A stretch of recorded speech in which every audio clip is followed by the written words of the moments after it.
Many homeowners aren't aware of the 25% rule in roofing, and honestly, it's one of those things that can really impact your decisions when it comes to repairs.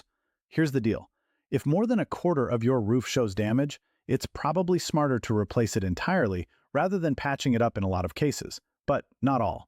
I've seen too many people try to save money with patches, only to end up spending way more later. Trust me on this one. When you patch only a portion of your roof, you're risking an uneven surface and potential water damage. If you're facing multiple leaks or widespread damage, repairing small sections can lead to bigger issues down the road, and nobody wants that. So, what should you look for? Missing or cracked shingles, granules piling up in your gutters, curling or buckling. If your roof's over 20 years old and you're seeing these signs, it's time to have a conversation with a professional. Each situation is unique. I've looked at hundreds of roofs, and what works for one might not work for another. That's why Rapid Roofing exists, to help you make the right call for your home.